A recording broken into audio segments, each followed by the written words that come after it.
미얀마의 이슬람교 소수민족 로힝야족 난민 300명이 7개월 동안 바다를 떠돈 끝에 인도네시아 수마트라섬 북부 아체주 해변에 상륙한 뒤 구조됐습니다. 미얀마가 62년 동안의 영국 지배를 벗어나 버마 연방으로 독립하는 순간이다. 미얀마는 1948년 영국으로부터 독립한 후 이슬람계 소수민족인 로힝야족을 불법 이민자로 간주하고 탄압해왔다. 수십 년 동안 박해와 학살을 당하다 보니 배를 타고 미얀마를 탈출하는 로힝야족이 점점 늘고 있다. 하지만 선뜻 난민을 받아주는 국가가 없다 보니 바다 위에서 떠돌고 있는 상황이다. 국제사회에서도 난민 문제에 대해 우려하고 있지만 쉽게 해결되지 않고 있다. 미얀마와 로힝야족의 뿌리 깊은 갈등을 풀 수 있는 해법은 없는 것일까? 전쟁 없는 세상을 만들기 위해 전쟁을 연구합니다. 뉴스멘터리 전쟁과 사람, 안녕하세요. 허준입니다. 안녕하세요. 강민지입니다. 지난 11월 미얀마에서 총선이 치러졌죠. 아웅산 수지 국가고문이 이끄는 집권주민민주주의 민족동맹이 재집권을 하기 위한 의석수를 확보를 했습니다. 그런데 이슬람교를 믿는 소수민족 로힝야족에게는 투표권이 부여가 되지 않았습니다. 네, 이 미얀마의 소수민족 로힝야족이 여전히 고통을 받으면서 어려움을 겪고 있다는 사실을 확인할 수 있는데요. 그래서 오늘은 소수민족의 아픔, 로힝야족에 대한 이야기를 해보겠습니다. 먼저 임영하 소장님, 태상호 기자님 모셔보겠습니다. 안녕하세요. 반갑습니다. 안녕하세요.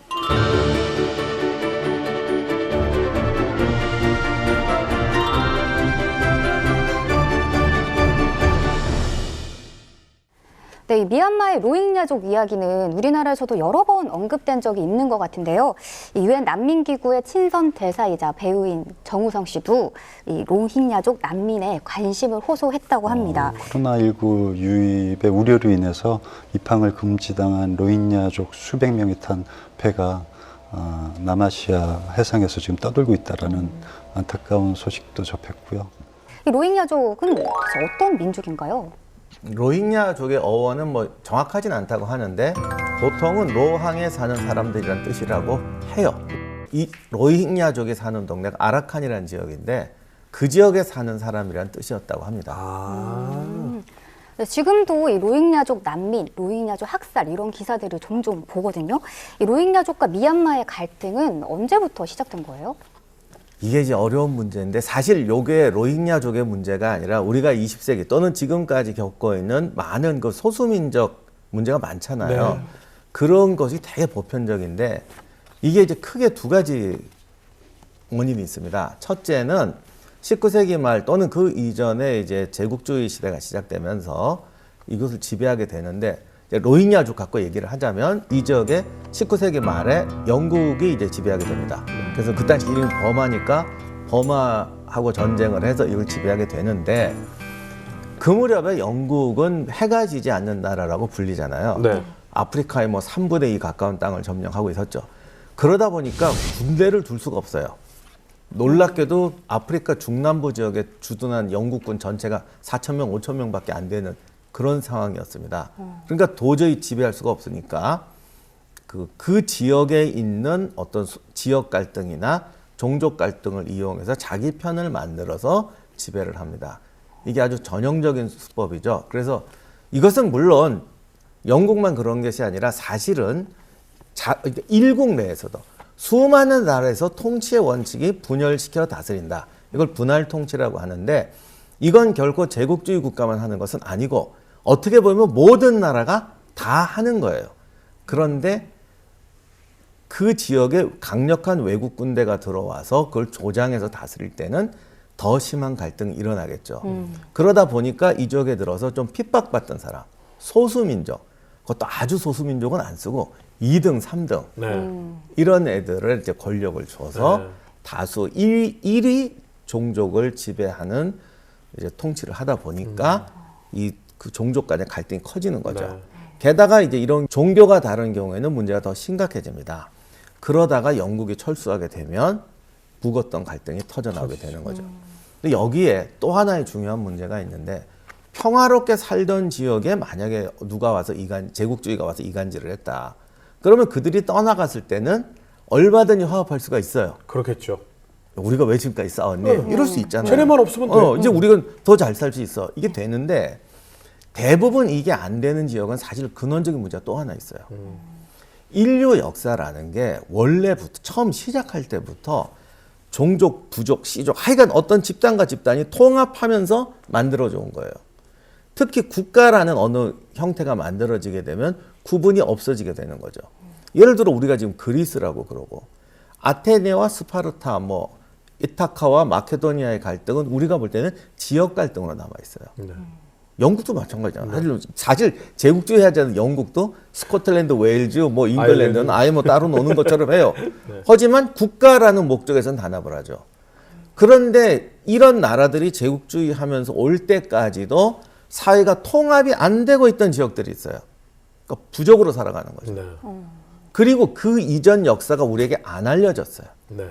자기들끼리 얼마나 많은 사람을 죽이고 얼마나 많은 부족을 말살해 버렸는지 몰라요. 네. 평화롭게 살던 지역도 있겠지만 실제로 이들이 오기 전부터 갈등이 엄청나게 쌓여 있는 경우가 되게 많습니다. 네.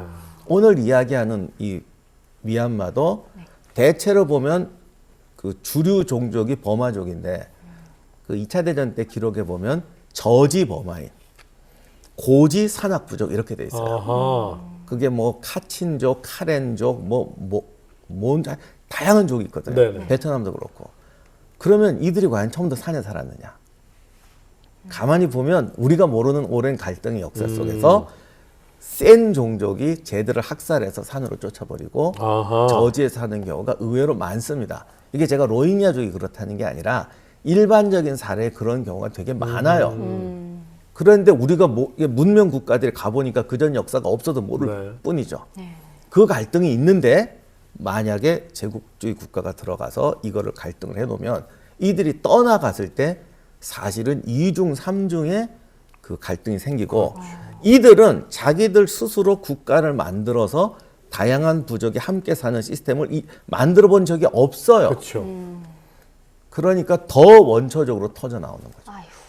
그 이전에 이미 한번 통합해본 경험이 없었기 때문에 결국은 갈등이 더 불거지는데 근데 좀 뜬금없어요. 갑자기 그곳의 그 부족의 느낌이 종교도 그렇고요. 계속 거기서 살아왔던 걸까요? 지금 말씀하신 게 어떻게 보면은 지금 그 미얀마 정부와 로힝야족 간의 갈등의 가장 중요한 부분입니다. 아하. 그들이 언제부터 살고 있었느냐. 네. 미얀마 정부는 이들이 이 영국 제국주의 시절 정도쯤에 방글라데시에서 유입된 세력들이다. 그러니까 불법 외국인이다. 라는 논리를 계속 피고 있고요. 난민 같은 존재네요. 아니죠. 영국이 끌어들여서 원주민을 탄압하기 위해서 끌어들인 친영 종족이다. 이런 의미로 설명을 하죠. 제국주의의 잔재다. 하지만 로힝야족과 로힝야족을 지지하는 세력들 지로는 네. 이들이 8세기부터 벌써 이 미얀마 지역, 특히 아라칸 지역에 살고 있었고 그리고 9세기부터 14세기까지 이슬람 교도들이 이쪽 지역으로 와서 이슬람 종교를 퍼뜨리고 무역을 하면서 또 지역 주민들하고 결혼을 통해 정착을 했다. 그래서 이들은 사실은 영국 제국주의가 데려온 외세 세력이 아니라 여기에 있던 자생 세력이다라는 주장을 펼치고 있어요. 1000년의 역사인데요, 그 얘기는. 그렇죠. 근데 그러면 이들이 언제 미얀마에 그렇게 오래 살았다며 그럼 언제 간 거야? 이런 질문이 있을 수 있죠. 네. 1784년 미얀마 군이 이 아라칸 그때 당시에는 아라칸 지역이 자치주 같은 네. 그런 식으로 운영이 됐었다고 합니다. 근데 그 지역을 점령을 하고 미얀마 점령군을 피해서 이제 지금 현재는 파키스탄인데 그때 당시는 벵골이었죠. 벵골 지역으로 도망을 간 거죠. 벵골 호랑이 있는 그 벵골. 예. 그래서 그때 있다가 또 이제 영국이 다시 이 버마를 차지하니까 그때 다시 돌아왔다. 내려왔다라는 게 지금 이 로힝야족 그리고 로힝야족을 지지하는 세력들의 지론입니다. 근데 거기에 또 좀 맹점은 있어요. 그러면 아랍 사람들처럼 생겼어야 되지 않냐? 예. 근데 그분들이 아랍 사람들처럼 생긴 사람들이 별로 없어요. 예, 그래서 이 두 설이 지금도 충돌하고 있고 이 모든 앞으로 계속 나올 건데 이 모든 분란의 시작이 사실은 여기서부터 시작됩니다. 아니 근데 이건 분란이 될 수밖에 없는 게 한쪽은 영국 제국주의의 전제다. 한쪽은 천년의 역사를 갖고 있다.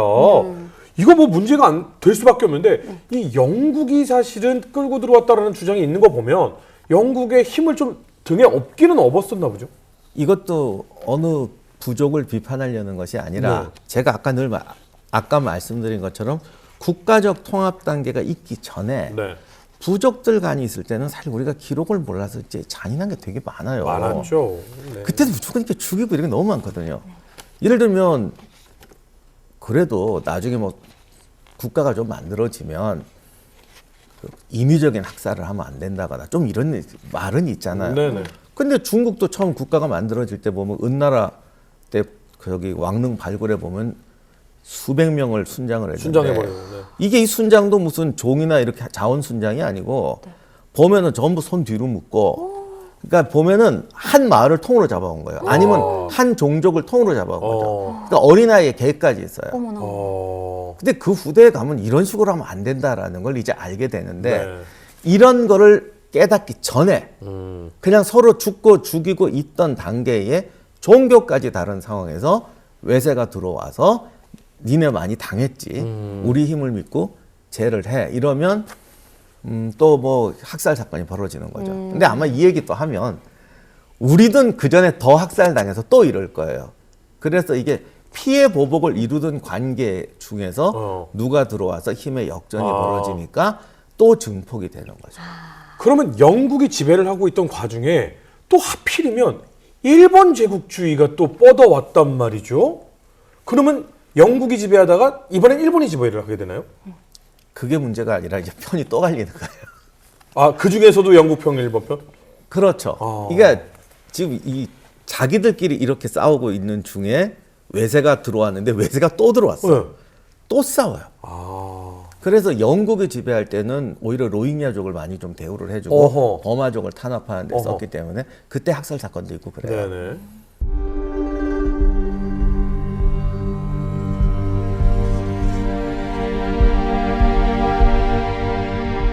근데 일본군이 쳐들어왔잖아요. 그러니까 영국군이 또 얘들을 막으려니까 지금은 미얀마, 그때는 버마죠.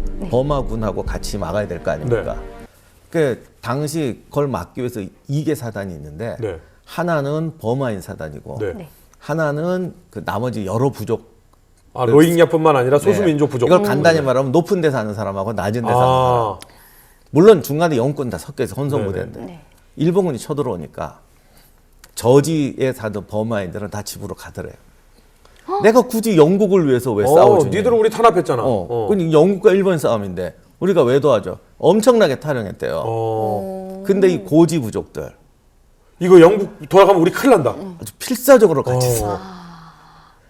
그러니까 이게 또 나중에 전쟁 끝나니까 또 문제가 된 거야. 너희들 일본 편 들었지. 또 이렇게 되는 거야. 게다가 일본이 들어와서 착했냐. 얘들이 또 들어와서 영국군은 비교가 안 될 정도로 또 못되게 굴었잖아. 그러면 너희들 그때 누구 편 들었지? 이런 식으로 또 갈등이 생겨. 그럼 산악부족이 그렇게 싸울 때 로힝야족도 같이 있었나요? 근데 그거는 좀 저도 민감해서 잘 모르겠어요. 그거는 누구 말을 들어야 될지도 모르고 우리가 사실 그걸 검증할 만큼 우리가 그런 전문가는 아니잖아요. 다만 그 당시 기록을 보면 버마라는 지역이 워낙 정글도 심하고 이 교류가 잘 안 되는 지역이다 보니까 원래부터 이런 게 좀 폭력이 심했대. 중앙 집권이 잘 안 되니까. 그렇죠. 예, 그리고 워낙 우리가 지금 말을 안 해서 그렇지 로힝야족도 소수 부족 중에서는 큰 부족이고 자잘한 부족이 되게 많은데 네. 당시 버마 지역에는 다코이트라고 불리는 산적들이 많았는데 왜냐하면 치안이 부재니까 산적이나 마적 같은 또는 좀도둑이 많았는데 얘들이 엄청나게 폭력이래요. 그렇죠. 뭐 그러니까 아직 문명화도 되지 않은 않았으니까. 뭐 부족들이었는데요. 그래서 이런 어떤 폭력이 영국이 당시 세계를 다 여기 많이 하니까 자기들이 비교를 해봤을 때 버마 지역에서 이런 지방 폭력, 산적들의 폭력성은 동남아 지역보다 훨씬 세다라고 말했답니다. 그 벵갈오랑이 있는데 그 산에서 사는 사람들이니까 엄청 셌겠죠. 특히 산악 부족들은 굉장히 셌다. 근데 어떻게 보면 이거 정말 추정입니다. 네. 이제 여러 케이스가 있을 수 있는데 자기들끼리 이렇게 싸워서 하다가 흡수되거나 먹혀버린 부족도 있었겠죠. 네네네. 그래서 그게 버마족이 흡수됐을 거고 흡수되지 않고 산에 가서 싸우는 사람들은 네. 대체로 강고하고 세고 또 그동안 맞고 살았기 때문에 강인해요. 베트남도 그렇잖아요. 그죠.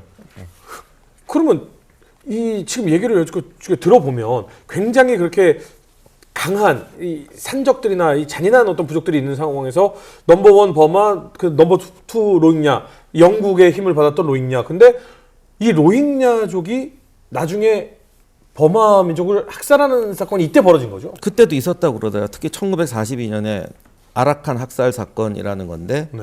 영국한테 무장 지원을 받은 이 로힝야족이 일본군하고 싸우라고 그랬더니 그렇죠. 그 무기를 가지고 이제 그 라쿤족인가 그 지역 저지대 가서 마을을 일본하고 싸우는 것보다는 얘들 패는 게 더 자기들은 일본하고 싸울 이유가 없으니까 그래서 뭐 그런 성향이 꽤 있었다고 그래서 당시에 그 친형 성향의 이슬람 주민을 로힝야라고 그러고 버마 민족주의 성향의 그 라카인이라는 사람들이 있었는데 이 라카인들은 또 버마를 독립시키자 그래서 일본군한테 협조를 했다는 거죠. 아하. 그랬더니 영국 애들이 로힝야족을 해서 제대로 좀 싸워라 일본군하고 싸워라 그랬더니 우리는 저쪽에 가서 라카인을 잡겠다 그래서 큰 학살 사건도 있었다고 합니다. 그래서 1942년 3월 북부 아라칸에서 온 로힝야족 2만 명이 그 라카인과 카렌족 5천 명 정도를 살해했는데 아이고야. 이게 문제는 또 같은 이슬람 교도도 있고 네. 또 그분들은 뭐라고 그러냐 우리는 보복이야. 우리가 이전에 너희들한테 학살 당했어. 이게 또 보복이라고 그래요.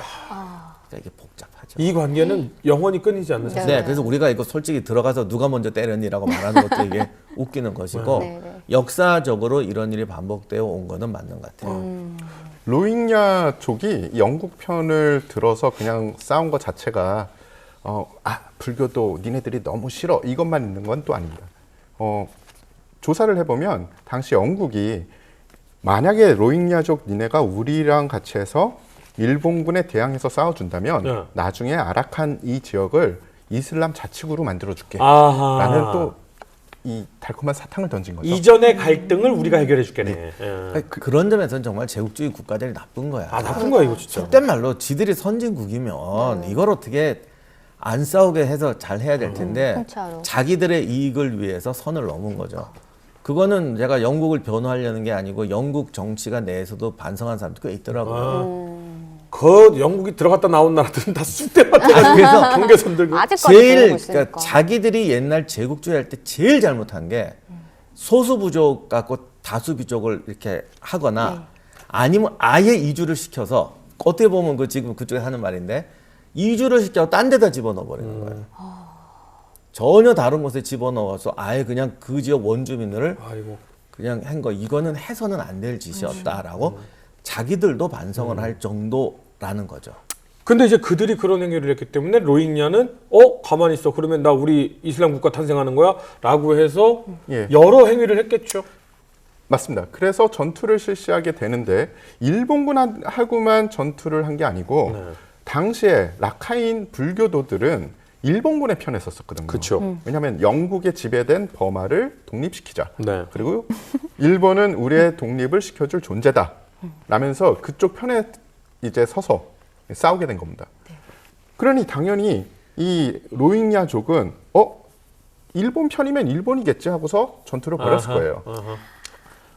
그 전부터 안 좋은 역사가 있었던 이 두 종교가 틀리고 민족이 다른 집단이 이제 총까지 쥐어졌으니 어떤 일이 벌어졌을지는 뻔하네요. 그냥 뻔하죠. 네. 그러니까 결국은 영국의 힘을 지원받은 로힝야 이슬람 그리고 일본의 힘을 지원받길 원하는 라카인 불교 요 싸움인데 결국은 버마가 영국으로부터 독립을 하잖아요. 그러면 이거 큰일 났는데 로힝야는 영국 따라서 나가든지 뭐 어떻게 새롭게 어떻게 뭐 해야 되나요? 그때 영국도 좀 미안했는지 이게 여기서 좀 우리가 문제가 있다 생각했나 네. 봐요. 그때 이제 그때 버마 독립의 영웅이 우리가 많이 들어본 아웅산인데 네. 이제 불러다 놓고 이게 버마를 독립시키고 하는데 조건이 있다. 소수민족들의 자치권을 보장해라. 네. 근데 이것도 양심에 해서 그런 건지 싸움 계속 시키려고 했는지 설이 두 개가 있더라고요. 그럴 수 근데 어쨌든 간에 이거는 통합하기가 쉽지 않은 거는 맞아요. 그렇죠. 네. 1885년 영국은 미얀마의 식민 지배를 쉽게 하려고 방글라데시에 있던 로힝야족을 미얀마로 이주시킨다. 다수가 불교도인 미얀마에서 이슬람교도인 로힝야족이 중간 지배층이 되자 갈등과 적대감은 극에 달한다. 1942년 제2차 세계대전 당시 일본은 영국이 지배하는 미얀마를 공격한다.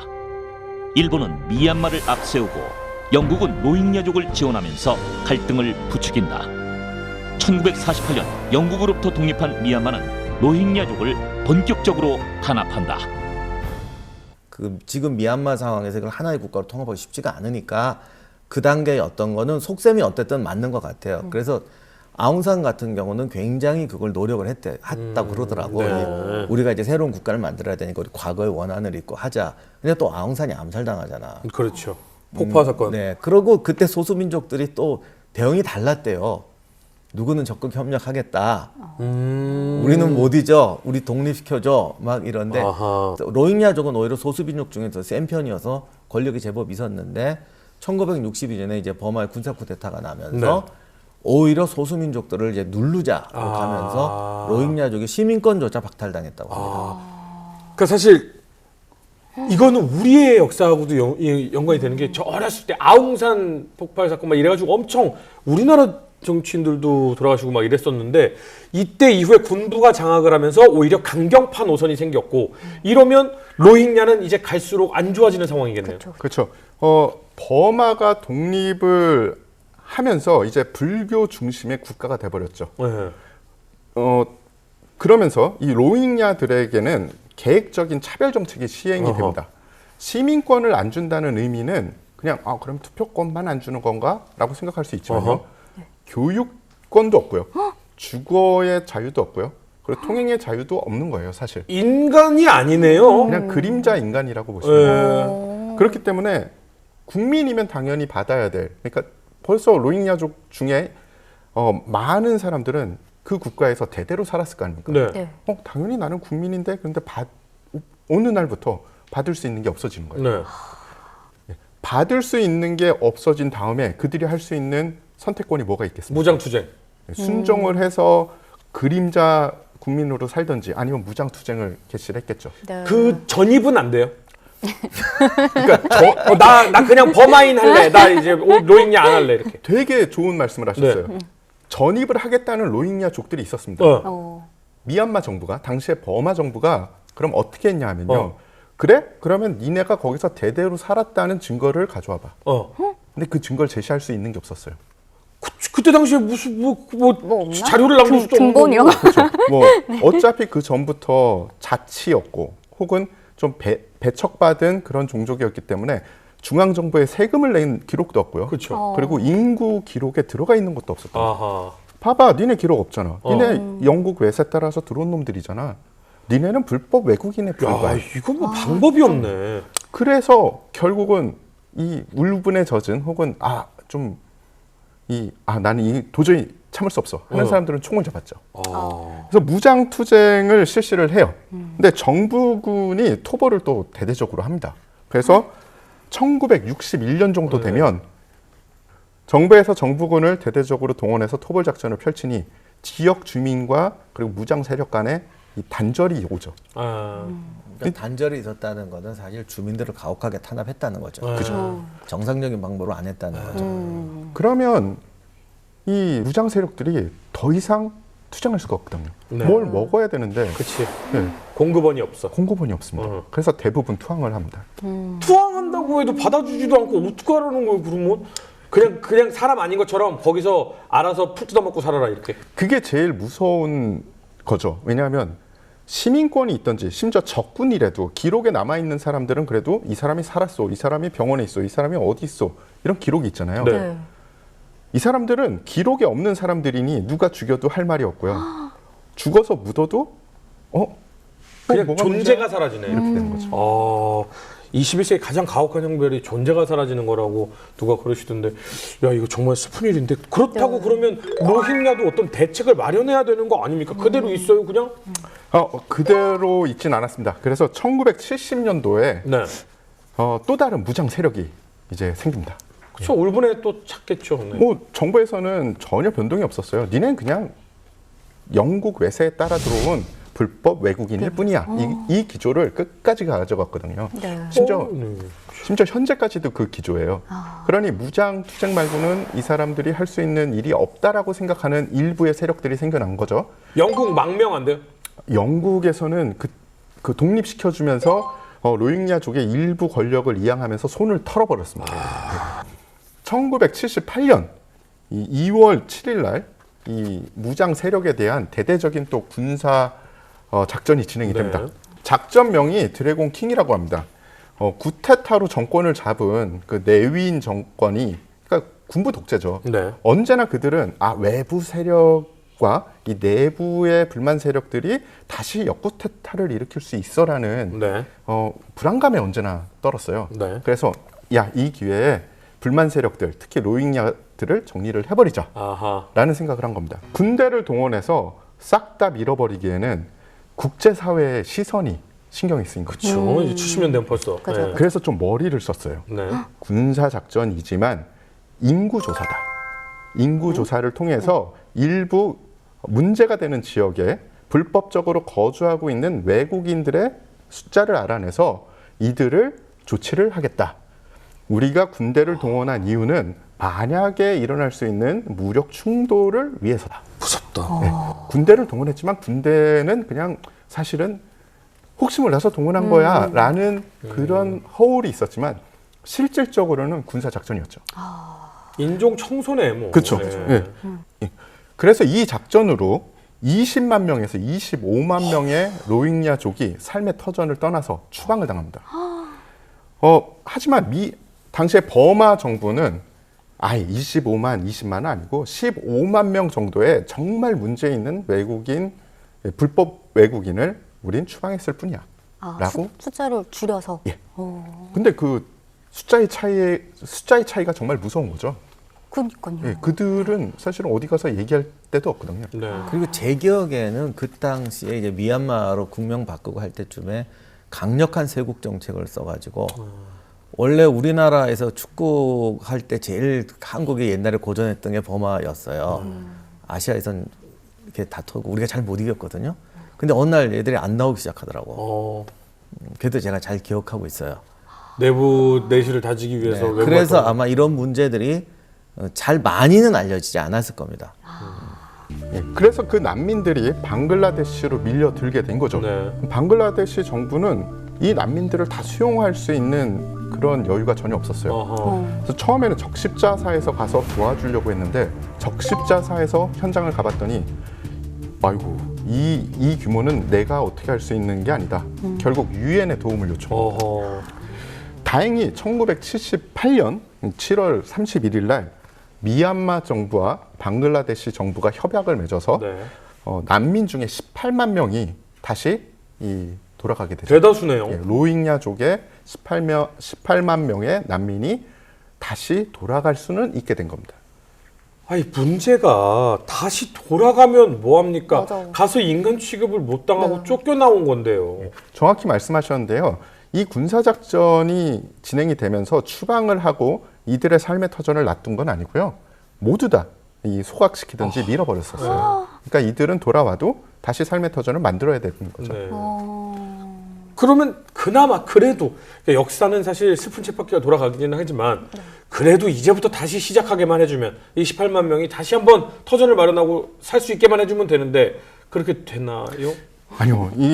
다시 돌아왔지만 그들의 이 존재는 돌아온 로힝야족이 아니라 다시 돌아온 불법 외국인이었어요. 그래서 결국은 또 할 수 있는 게 없는 거죠. 로힝야족 중의 일부는 무장 봉기를 다시 합니다. 아니 방글라데시하고 그럼 왜 협약을 맺은 거예요 또? 당시에 방글라데시만 해도 거기도 세계 최빈국이었고 미얀마도 거의 세계 최빈국이었고 그래서 뭐 주요 생산물이 쌀밖에 없다고 할 정도로 그러니까 사실 사회적으로 흡수할 그리고 이제 그러니까 최빈국 상태에서 이렇게 통제 경제를 하니까 이게 수용할 방법이 없는 거예요. 그러니까 이거는 사실 사회 산업 구조라든가 부가 성장을 해야 되는데 그거 없이 받으니까 예를 들면 산업화가 되면 이게 저임금 노동자라도 맞아요. 하는데 그것도 쓸 데가 없는 거죠. 2016년 10월 미얀마 방글라데시 국경에서 이 새로운 또 세력이 탄생을 합니다. 4년 전이에요. 예, 맞습니다. 아, 이게 어떻게 보면은 지금 현재 로힝야족의 비극을 더욱 극대화시킨 사건인데요. 네. 새로운 세력이 미얀마 군경을 공격을 했습니다. 심지어 미얀마 정부뿐만이 아니라 말레이시아 정부에서도 어허. 이들은 과격 테러 집단이다라고 규정을 했어요. 어허. 이들의 이름은 아라칸 로힝야 구원군입니다.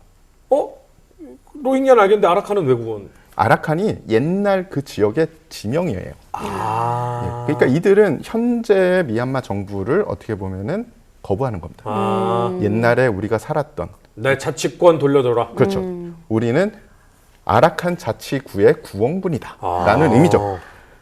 지휘관은 야타울라라는 사람인데요. 네. 이 사람은 희한하게 이 로힝야 지역에서 태어나지 않았어요. 로힝야족이긴 하지만 쫓겨나서 태어났구나. 아닙니다. 파키스탄에도 아주 소수의 로힝야족이 살았거든요. 그래서 파키스탄 카라치에서 태어나고 네. 사우디아라비아에서 교육을 받고 자랐어요. 어. 그러면서 이제 극단적인 이 이슬람 교도가 된 거죠. 원리주의구나. 예, 원리주의자가 된 거죠. 이들이 그러면 미얀마에서 공격을 시작한 거잖아요. 예, 2016년 이들로 인해서 130명이 넘는 미얀마 군경이 죽거나 아니면 부상을 당했고요. 그렇게 많이? 예. 그리고 2017년 8월 25일에는 24개소의 경찰 초소 혹은 군 기지를 동시다발적으로 공격을 합니다. 이 공격으로 약 71명이 죽거나 부상을 당하죠. 이 사건 이후로 미얀마 군이 이 단체는 그냥 그 전하고 틀리다. 정말 우리가 발본색원을 해야겠다. 이 뿌리 뽑아야겠다 하고 이 지역 자체를 군사 지역으로 선포를 합니다. 네. 그러면서 외국인 혹은 기자들을 그 지역에 전혀 못 가게 해요. 그리고 아하. 본격적인 토벌 작전을 시작을 합니다. 이거는 뭐 우리는 대놓고 잔인할 거야라는 게 이제 시작이 되는 거예요. 그래서 전투를 통해서 이제 로힝야 지역을 파괴하고 그 안에 있는 그 미얀마 군경한테는 아직도 불법 외국인일 뿐이니까 다시 추방을 실시합니다. 그래서 1차로 30만 명을 추방을 시켰고요. 2차로 또 다른 30만 명이 추방이 돼요. 예? 아니 이렇게 어려운 상황에서도 인구는 꾸준히 늘었네요. 미얀마에 거주하는 로힝야족의 총 인구의 수치가 정확히 나와 있지는 않은데 약 200만 명 정도라고 엄청나구나. 이야기가 되고 있는데요. 네. 그래도 그 중에 30만 명, 30만 명이니까 굉장히 큰 퍼센티지가 그렇죠. 나간 거죠. 그런데 옛날에는 추방을 하고 그 마을을 불태우거나 아니면 삶의 터전만 없었는데 네. 이제는 그렇게 하질 않았습니다. 그럼요. 추방을 시킨 후에 그 지역을 밀어버리고요. 네. 거기에 미얀마 관공서나 아니면은 공공시설을 세웠어요. 아하. 돌아오지 말라는 뜻이에요. 다시는 발붙이지 못한다. 와, 참 잔인하다. 이런 지금 전 세계에서 소수민족 문제가 뭐 정말 그냥 말살 정책 하는데도 간간히 있고 하긴 하지만 이렇게 많은 숫자를 네. 웬만하면 타협을 하는데 네. 이렇게 바깥으로 밀어내서 다른 나라로 가라. 네.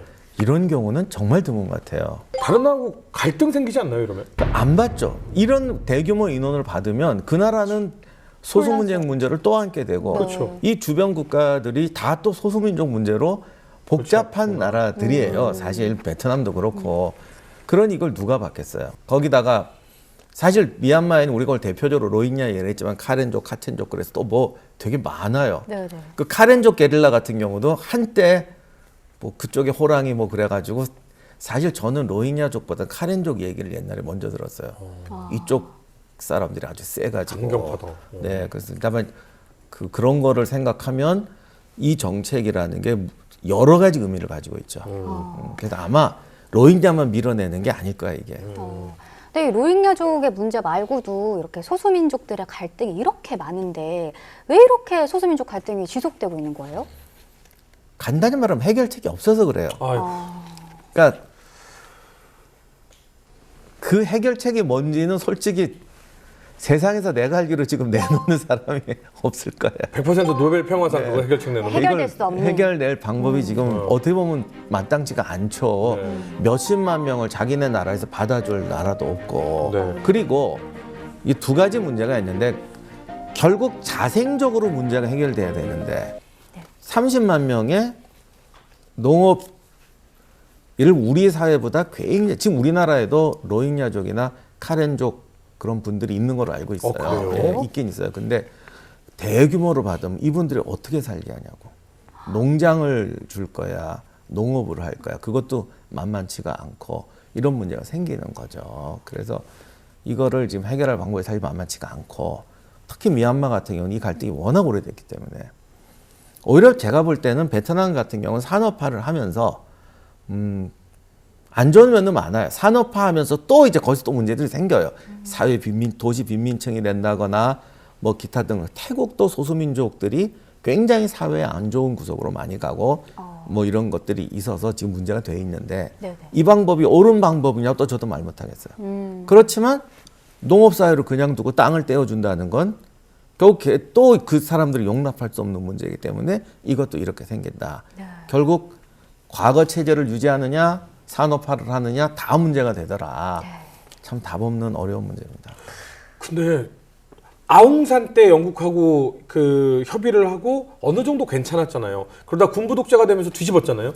근데 다시 아웅산인데 조금 더 평화로울 수 있는 방법이 없나요? 사실 제가 복잡해서 얘기를 안 하겠지만 그때도 좀 평화로웠던 게 아니라 그냥 시작하던 갈등의 시작이었군요. 네, 이제 처음에 근데 이름은 좀 멋있어. 처음에 아. 미얀마가 독립하려고 할 때는 이제 소수민족 뭐더라 네. 무슨 민족 연합 네. 예를 들면 카렌족이라고 그래서 네. 카렌족이 통합된 정치 체제가 있는 게 아니에요.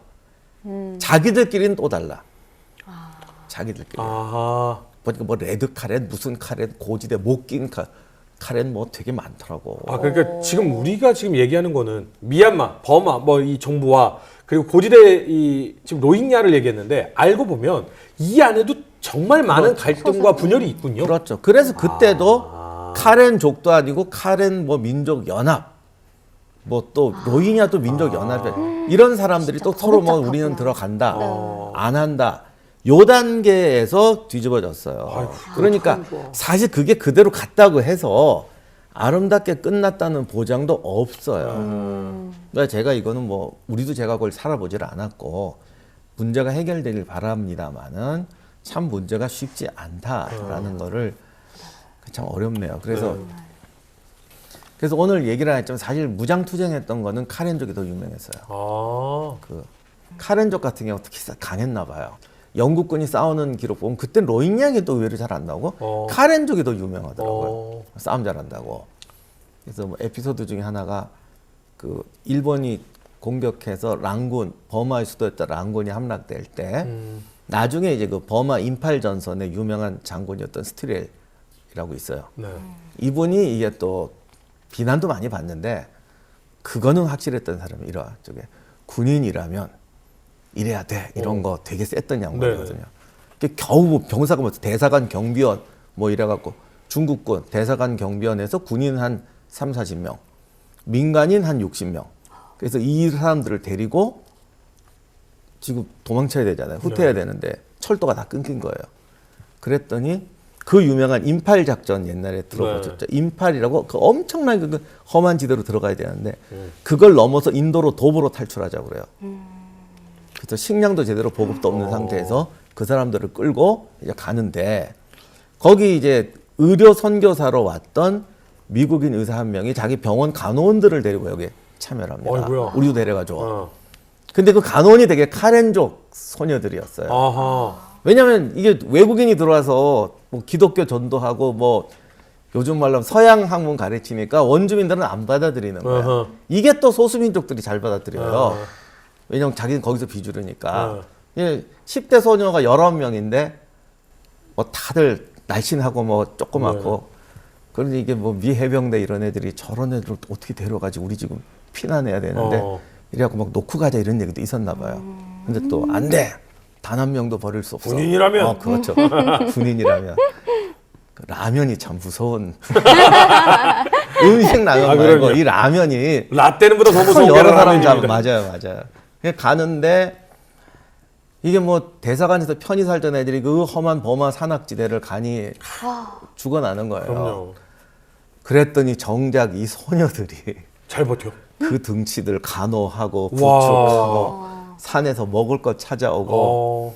그래서 나중에 결국 20며칠인가 걸어서 이제 인도에 도착했는데 맨 앞에서 스틸리얼이 딱 꼿꼿하게 걸어오고 그 뒤로 이제 거지대 같은 애들이 부쩍부쩍 걸어오고 맨 뒤에 팔팔한 소녀들이 뒤에서 따라오면서 밀고 오더라. 그게 카렌족이에요. 근데 사실 이 조그만한 동양인 여자 친구들이 엄청 강하다는 게 우리나라에서 독일에 근무를 하셨던 여자 간호사분들이 160도 안 되는 그 조그마한 간호사들이 170 넘는 독일 간호사들도 못하는 정말 어려운 노인분들 요양시키고 욕창 없애도록 하고 이거를 너무 잘해서 지금도 독일에 가면 그 독일의 노인분들은 한국에 대해서 굉장히 좋은 감정을 가지고 있다고 하더라고요. 그래서 이 카렌족이 지금까지도 싸우고 있어요. 80년대 카렌 민족 해방군이 거의 2만 명까지 됐다고. 그러니까 저는 정말 로힝야보다는 카렌족 이야기를 많이 들었어요. 그 근데 시절에. 매스컴엔 안 알려진 네, 것뿐이고. 그런데 이제 사실 그때 미얀마가 쇄국을 하니까 그렇게 많이 안 알려졌는데 지금은 한 4천 명 정도밖에 안 남았다고 하는데 지금도 정보가 잘 안 들어오지만 지금도 싸우고 있다고 하고 영화 그 람보 네. 4편에 나오는 그 게릴라들이 네. 이 카렌족이라고 모델로 한 거라고 하네요. 가렌 해방기구 이쪽. 네. 네, 겹겹이 쌓여온 미얀마의 뿌리 깊은 갈등으로 이 삶의 최소한의 안전조차 보장받지 못하는 소수민족 로힝야족의 이야기를 들어봤습니다. 이 로힝야족 이야기를 듣다 보니까 정말 많은 생각이 드는데요. 저희가 뭘 좀 짚고 가면 좋을까요? 여기서 뭐 이제 제국주의 국가의 책임, 선진 국가의 책임 또는 국가의 책임 또는 아무리 과거에 무슨 일이 있다 하더라도 한 종족, 민족을 사지로 몰아넣는다는 것은 참 해서는 안 되는 짓이죠. 근데 제가 지금 말씀드리는 것은 인간은 이런 짓을 충분히 한다는 거예요. 한다고요.